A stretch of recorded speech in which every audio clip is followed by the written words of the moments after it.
Bonjour, aujourd'hui on va vous expliquer la technique du Vidal et Félix pour le diagnostic de la fièvre typhoïde et paratyphie. Le principe est basé sur quoi? Le principe est basé sur la détection des anticorps qui sont dirigés contre les salmonelles dans les sérums du patient. Comme matériel, on a besoin d'abord des réactifs de Vidal, du sérum du patient, des gants et une carte d'agglutination des agitateurs. On va porter les gants.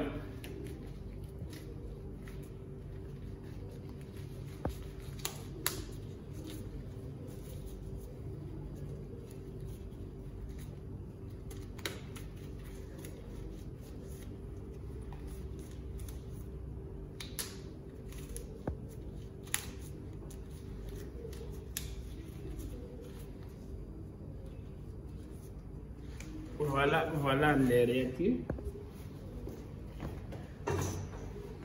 Regardez. Maintenant, avant de commencer, on va vérifier d'abord la température des réactifs. D'accord? On a d'abord les TIFI H et les TIFI O. Après, on a les paratyphies. On a les paratyphies AH, BH, CH, AO, BO et CO. Regardez, je vais commencer d'abord par les H. Regardez. Il faut toujours remuer avant l'emploi.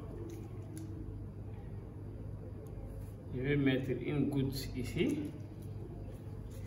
Et je vais mettre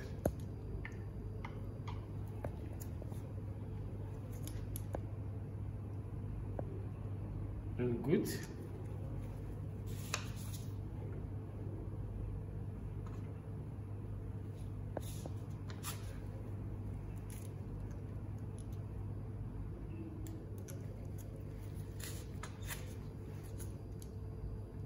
En manipulant, évitez que le compte-gouttes touche la plaque. Ça, c'est les O. Je vais commencer d'abord par les TO.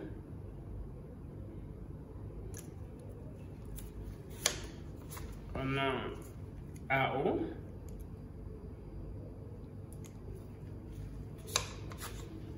On a PO.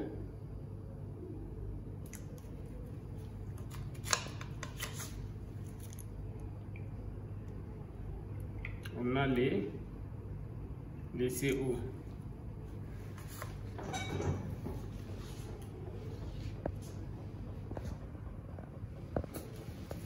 Maintenant, on peut utiliser les tubes EDTA comme les tubes secs.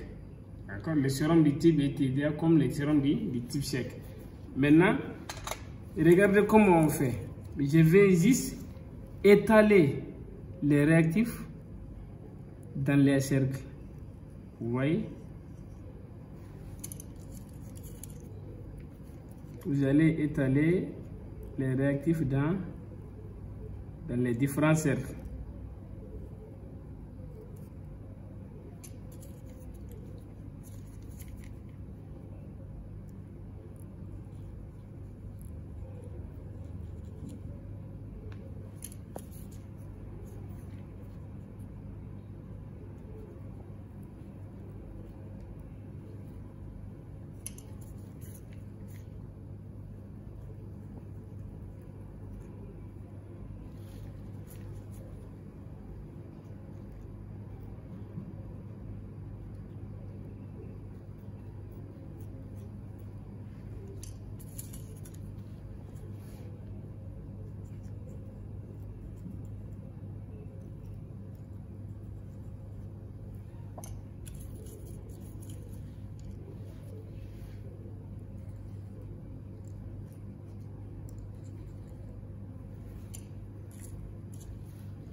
Vous avez vu? Vous étalez d'abord les réactifs dans les différents cercles. Après, vous prenez la pipette de transfert. Vous allez prendre les sérums. Regardez. Prenez les sérums du patient. Regardez. une goutte, une goutte, une goutte, une goutte ici, une goutte, une goutte, une goutte, une goutte. Vous voyez?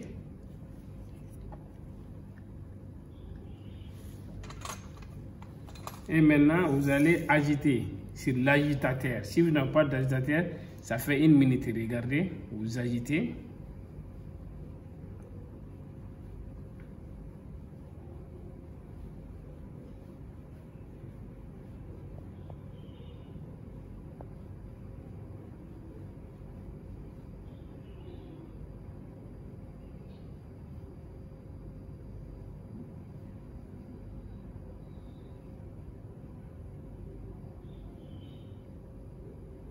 Maintenant, au terme de 1 minute, vous allez lire les agglutinations. D'accord? Par exemple, si vous regardez ici, vous constatez certaines agglutinations. Vous voyez? Ça veut dire ici, il y a des agglutinations. Vous voyez? Vous interprétez les résultats en fonction des agglutinines, anti-O et anti-H. D'accord? Après cette technique, vous allez laver la plaque et puis mettre les réactifs en place. Maintenant, je vais vous parler des causes d'erreur. Les causes d'erreur, lisez toujours le coffret. Le fabricant dit le temps d'agglutination, le temps d'agitation c'est 1 minute. Ne dépassez pas les 1 minute. Vérifiez aussi la conservation, la bonne conservation des réactifs. Et au moment de l'emploi, vérifiez aussi que les réactifs ont pris la température du labo. Et les mauvaises manipulations aussi peuvent conduire à des faux positifs ou des faux négatifs. Lisez toujours le coffret, respectez les conditions de sepsie. Je vous rappelle encore que le vidal n'est pas un test spécifique. D'accord? Le vidal n'est pas un test spécifique. La spécificité reste seulement sur la coproculture, qui est l'isolement du salmonelle elle-même dans les selles. Je vous remercie.